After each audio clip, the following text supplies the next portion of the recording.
मराठा आरक्षणाच्या मागणीसाठी मनोज जरांगे पाटील हे आंतरवरील सराटीवरून मुंबईच्या दिशेने निघले आहेत। मराठ्यांचं हे भगवं वादळ आज जुन्नर या ठिकाणी मुक्कामी येणार आहे आणि याच सर्व मराठा आंदोलकांना जेवणाची व्यवस्था जी आहे ही जुन्नर तालुक्यातील मराठा स्वयंसेवकांनी केली आहे। आपल्यासोबत काही जुन्नर तालुक्यातील मराठा स्वयंसेवक आहेत। काय सांगाल, आज मनोज जरांगे पाटील आणि त्याच्यासोबत जे आंदोलक आहेत ते मुक्कामासाठी जुन्नरला येतात आणि तुम्ही त्यांच्या जेवणाची व्यवस्था केली आहे, कशी व्यवस्था आहे? साधारणपणे मनोजदादांबरोबर 2 लाख मराठा बांधव या सर्व मोठी टीम आज जुन्नर तालुक्यामध्ये येत आहे।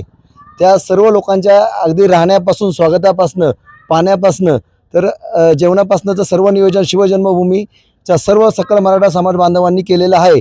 आम्ही एक गावामध्ये 3 दिवसापासून एक अजेंडा राबवला होता का एक गोड घात चटणी भाकरीचा।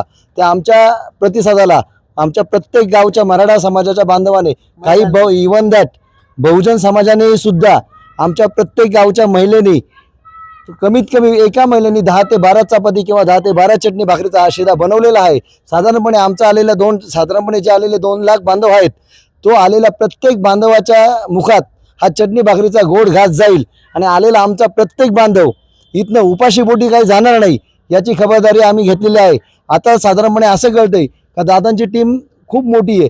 दादा येता येता साधारणपणे रात्रीचे 2 पण वाजू शकतात, पण इथं थांबणाऱ्या प्रत्येक इथला संयोजक असेल, इथला आमचा प्रत्येक कार्यकर्ता असेल, ही आमची सर्व टीम आहे।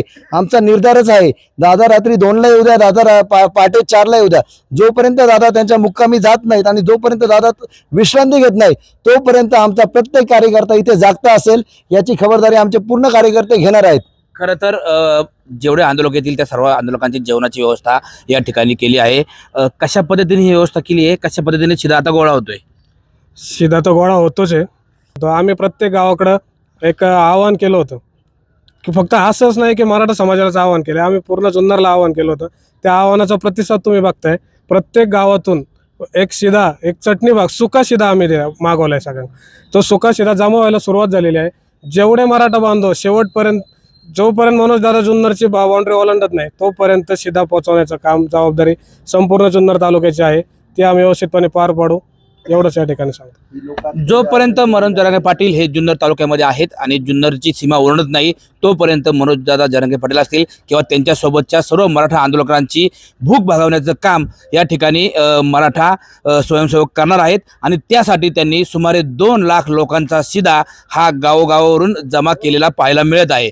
सचिन तोडकर, न्यूज 18 लोकमत, जुन्नर, पुणे।